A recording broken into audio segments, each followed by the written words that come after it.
Salam aleyküm. Hamıya Allah'ın salamı olsun. Asma Piyada Körpü.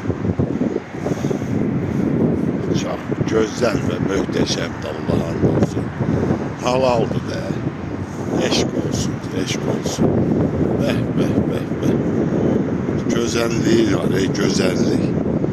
Buna bak. Her şey süper. Hele bir de buna bak. Qəşəng, qəşəng. Alttan maşınlar gedir, üstündən də biz gedirik. Əla. Körpüdəki halaldır və Allah'ın olsun doğrudan da. Bak bu Ağşəhərdə gözəl bir yaradılıbdır.